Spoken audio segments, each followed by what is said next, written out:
BleachCake and Engeelar both in the lobby ready to go. So the second this next round is over, we're going to cut into the game and start our first semi-final of the night for this.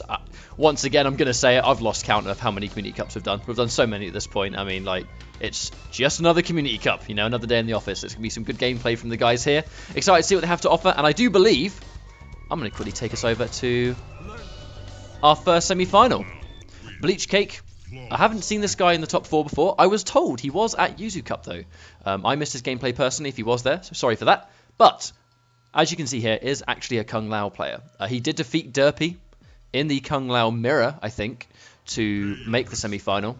Not sure if it was close. I don't know the exact result, but I do know that it was Kung Lao mirror that he defeated Derpy in. And Angila being his opponent, you know, the Russian Jax powerhouse. I think at this point, this guy, out of all the players in the Community Cups, Engeelar, I think, has improved the most. He gave us some really dodgy showings at the start, but I think as time has progressed, he has consistently gotten better and better.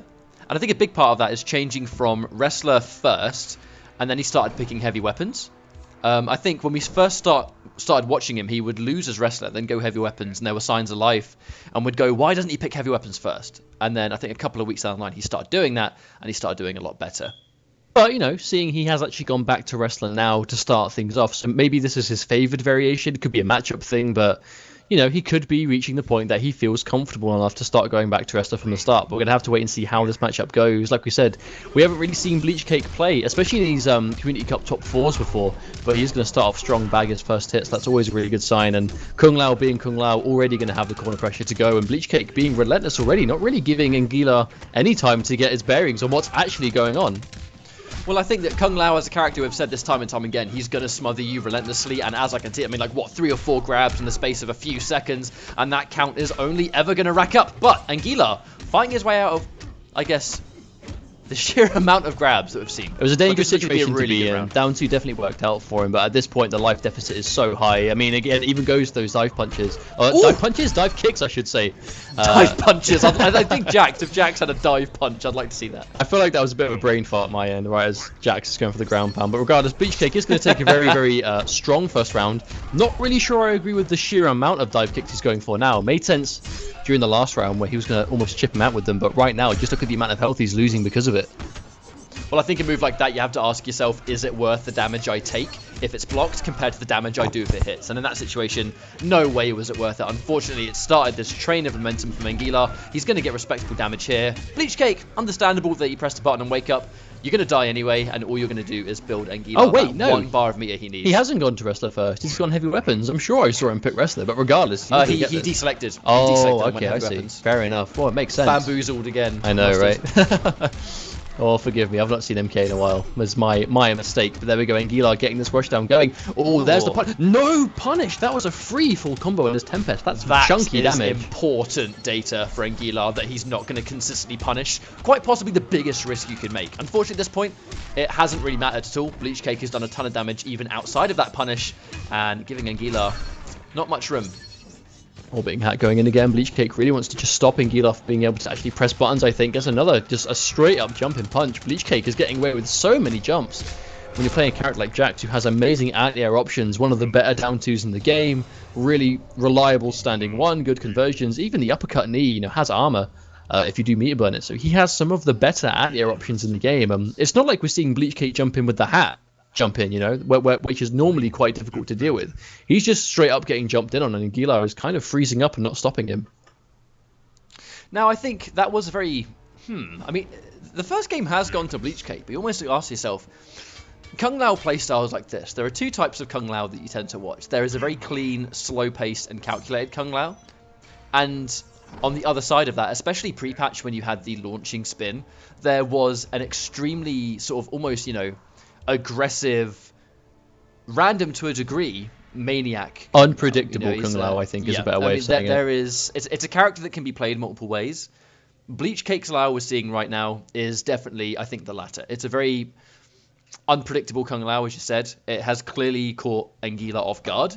And at this point, you almost wonder, is Engeelar just going to have to try and just enforce more aggression to keep a lid on it? Well, the problem is, if BleachCake is playing at this speed, Engeelar's not really going to have a lot of time to adjust, right? And make that adjustment to be able to deal with it. But no, unfortunately, mistimes his standing one anti-air. BleachCake changing the jumping punch this time, starting to use the hat instead of just a normal punch. But again, Engeelar's going to get completely opened up. Breaker used already, and another jump in. Engeelar getting absolutely just... It all boils down to jump-ins completely. He's just letting him jump in for free. That's a big one. Second of all, there seems to be this very unique setup that BleachCake's going for, where he's orbiting hat, neutral jump punch, guarantees the orbiting hat, and then he does 4-4 for the +2. That seems to be the setup he's trying to go for. But at this stage, the 4-4 is just connecting as is. He's going to go for the safer combo, guarantee the damage, spending a bar of meter just to get extra damage, and that's a Season 1 combo we have not seen in quite some time. Because it's not really optimal. A bit of a waste of a bar there. Unfortunately, completely lets Engeelar get out of the corner. The momentum change again. Wow, meatless spin. BleachCake with absolutely no respect right now. Engeelar is going to be poorly timing these normals, and it's just going to get opened up by things he shouldn't be getting hit by, I think, at this point. Oh, no punish again, back to back on the unsafe overhead. Engeelar has a life to work with, but BleachCake having him in the corner. He's actually landed some really substantial hits, but they haven't been full combos, and because of that, BleachCake, just like that, has taken 2 games really fast. Really fast. Now, speaking early on in the set about variations, it makes you think whether heavy weapons is the pick for Engeelar at this point. Because right now, and this is one thing that's fundamentally been apparent in MKX since the beginning of the game, that if you're not really making the most out of what your variation is giving you, maybe you should change it up. Maybe you should switch it out. Because right now, heavy weapons is giving him the cancels, it's giving him the rockets. And we're basically not seeing either of those come into play, because I just don't think BleachCake is giving him the chance to do it. Whereas if you now go to Wrestler, you have tick grabs that he has to worry about. Every time you're blocking something, you have to worry about if he's going to throw a command grab at the end of it. You have that chunky damage. Somewhat easier corner repositioning, given that you can really change where you're going to throw the grab. And I don't know, this just seems like maybe a simpler option here, but we'll have to wait and see how he plays it. So we have seen the Wrestler pick almost immediately. I do wonder how BleachCake is going to try and get around those tick grabs. But ultimately, it just looks like Engeelar has not gone into this week's Community Cup being prepared for a playstyle like this. I mean, he's playing at 1,000,000 miles per hour. When does Engeelar even have room to breathe or think about what he's doing? I mean, look right now, BleachCake just isn't giving him room to do anything. No, he's like super rushed down the moment. Ned blocks the overhead. Oh, a straight up standing one after that. Engeelar has the speed to stop him from doing that, but he's just mistiming these counter pokes, and it's just getting completely up and up. I'm going to be frank with you, Mustard. I do not know why this is working. I do not know why it's working, but it is. And it is giving him some dominant wins. But no, it makes me wonder if Engeelar's getting frustrated, because he's almost playing tilted. That he has this very unorthodox playstyle that usually can be shut down by, I suppose, solid play in response, isn't working out, and Engeelar is just losing round after round to it. BleachCake finally on the back foot. No, drops his combo. But it's things like in that. This situation. It's things like that that's making me think Engeelar is playing tilted, when not only are you getting hit by things you probably know you shouldn't be getting hit by, you're also dropping what are your standard B&Bs. That's the sign of a tilted player, and I hope Engeelar can keep himself together, because if he can win this match, he can bring it back. He can win the set with Wrestler. He just has to be really focused. The round's going to start off with BleachCake disrespecting the plus frames of the projectile, and again, pressing buttons on wake up. Good block on the low, finally blocking a wake up, but Engeelar. There we go. And there we go. Yeah, anti-cross up standing one. You've got to be playing nice and tidy. He's going to get increased damage right here. Oh, doesn't get the one frame. You know he went for the brutal there. Doesn't get the one frame. I've only ever seen that Wrestler brutal once in tournament, and it was Jupiter a long time ago. Got it on stream. It was the best thing ever. One of the hardest brutalities in the game to pull off is the Wrestler Jack's brutality. But, you know, back to the set. Engeelar bringing a game back with Wrestler at this point, after how even the first round of that match went, is super important and crucial to him. I think mentally just keeping it together. He's shown that, right, when I'm putting on the pressure, when I am being offensive, I can win games here. But BleachCake, is he going to go to Hellfire? I mean, look, with a playstyle like what BleachCake is doing, Hellfire Scorpion would actually fit that to a T. I think he's going back to Lao. Looks like he might do. So, is that a message that if I lose this next game as Lao, I'm prepared to go to Scorpion? Or was it just one giant mind game? Was that one hover for that split second to get Engeelar thinking about a different character? I think that's thinking a bit too far ahead. I think it was... Engeelar knows what he's got to do. BleachCake 6 with Kung Lao. Engeelar clearly knows what adjustments to make. But at the same time, you know, it might sound relatively disrespectful how we're talking about this playstyle, but you know, BleachCake is sticking to it. He's clearly knowing how to make it as frustrating as possible, and you know, he's doing well in the set so far. But Engeelar, this swap to wrestler is doing so much work for him. Oh, that's been a bit of an execution error there. Isn't going to spend the bar though. BleachCake gets minimal damage. Oh wow, and again, a nice conversion. I was about to say, man, speaking of minimal damage, could have got a full combo off that, but unfortunately he's just going to get, what was that normal, forward 4? I can't even remember the last time I saw that forward kick. And spin, I think a certain grandpa in the UK would call that spin footsies. Oh my lord. I mean, I understand. He went back. He probably tried to bait Angila into like almost doing a forward 2 maybe into it and then move forward. I can kind of see the method to the madness of that spin, but unfortunately Angila 1 round away from tying it up. Oh, Tempest, you never stop surprising. It's one of my favourite things to see when that spin actually works. Ooh, trying to go for the straight punch, doesn't get it. The jump kick connects and BleachCake, I think, getting hit by a couple of weird things. I mean, like, it's almost worth just taking the block, right? Unless he's going to go for some kind of 50-50 mix-up, which Jax does have up close. Uh-oh. What we're seeing right now is BleachCake just not blocking. And I think it's really going to hurt him if this has to go into a game 5. Nice run cancel there to maximize. All blocks are jumping this time. Doesn't get the overhead block, though. But no full combo for BleachCake. Oh wow, there we go, spends 2 bars, expensive, trades 2 bars for 2, Engeelar still 1 hit away, tries to get in the way, but that is going to be game for sure. BleachCake caught not blocking once again, and just like that, almost as quickly as we saw BleachCake bring it 2-0, Engeelar has managed to bring it back to 2-2, all because the adjustment to wrestler. You look at the damage he's getting at the end of his combos, you look at this new threat with the grab, is that one change, that one move has made all the difference. Now I think there is one very severe, not even adaptation, but I guess circumstance that we didn't see in those first 2 games, is that right now BleachCake is being forced to block. He's being put in situations where he's knocked down and wake up, and there's nothing else he can do unless he has the bar to go for maybe meter burn teleport. Meter burn spin does not have armor anymore. Kung Lao on knockdown is a lot more prone post patch to being in a situation where he has to block. That launching armor is not going to be a thing anymore. Now unfortunately for Cake, what he's seeing at the moment is he's being knocked down, and Engeelar isn't even enforcing mix-ups right now. He's just simply punishing a lot of the time. It's string. Kind of just free damage on punishes, but with that being the topic, we're seeing Engeelar made the quick adjustment to, right, I figured this out. This is what I have to do. It's now time for BleachCake to do that. But this is reverse. Balls in his court, man. Yeah, this is reverse sweep. This is almost going to be harder for BleachCake to do it than it was for Engeelar, because now the momentum is completely in Engeelar's. Oh my lord, the trip guard. Okay. Trip guard from full screen. Oh my goodness. Oh, there's the block. And that is actually 3 punish. for 3. 3 for 3. BleachCake has not punished that unsafe overhead. That is in a major matchup changer for Angila. With punish with a dive kick, 19%, not a huge amount, but now has a life lead, needs to hold on to it. But maybe that's one of the adjustments Engeelar's made. He's realised that Bleach is just not really punishing properly, so he's kind of, what have you got to worry about, you know? Don't do unsafe moves even become a risk if you're not getting punished for them. There is a real concern here. BleachCake still isn't blocking a wake up. I know the life is even, but I have a real worry if this goes into the next round. Again, yeah, same as said. He needs to respect on wake up at some point, or he's going to lose the tournament set because of it. Teleport, yeah, there it is. I mean, I think everyone in the whole country knew that teleport was coming, apart from Angila, I think.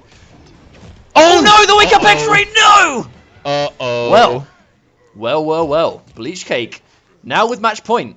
Up against that is the no ultimate resources, Angila. That is the ultimate bone that Angila could have thrown Bleach at that point. Throwing all 3 bars away, whiffing the X-ray entirely into a full whiff punish.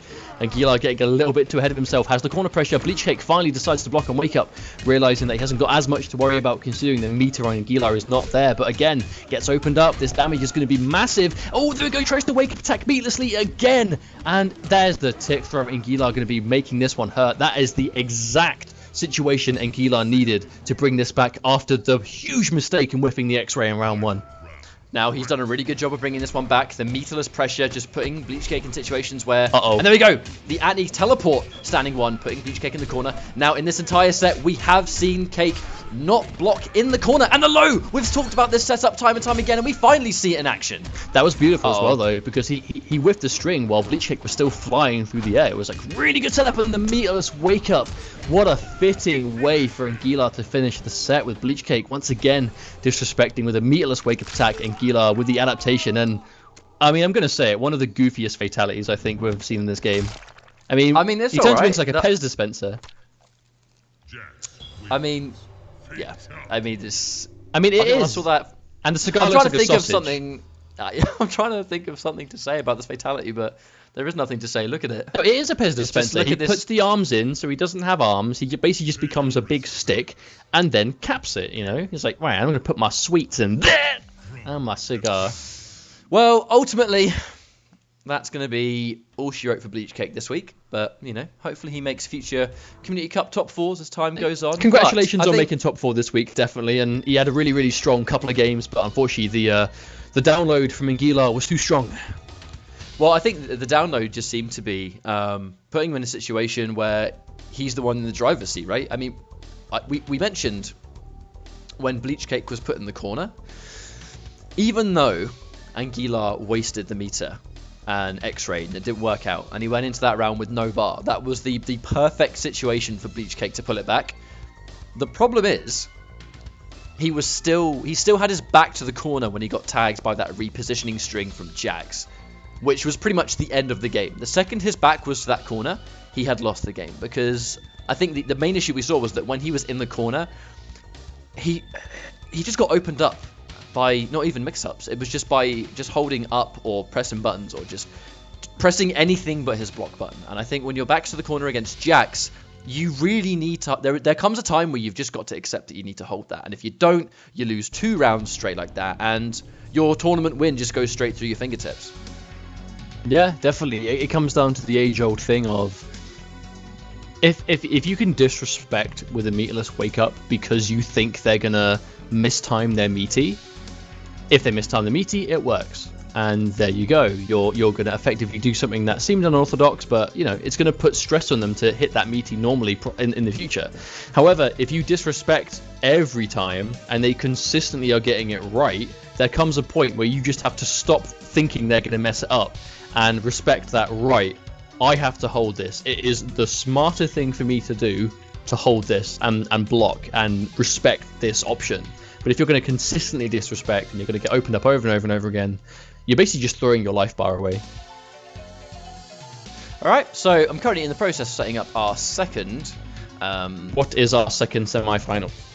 2 players that I believe we haven't seen in the top 4 before. There's going to be Vovachamp versus Noob Spectrum. So this is going to be interesting to see. This is the first time in quite a while that I think we've had 2 opponents that neither of us are familiar with. So this is going to be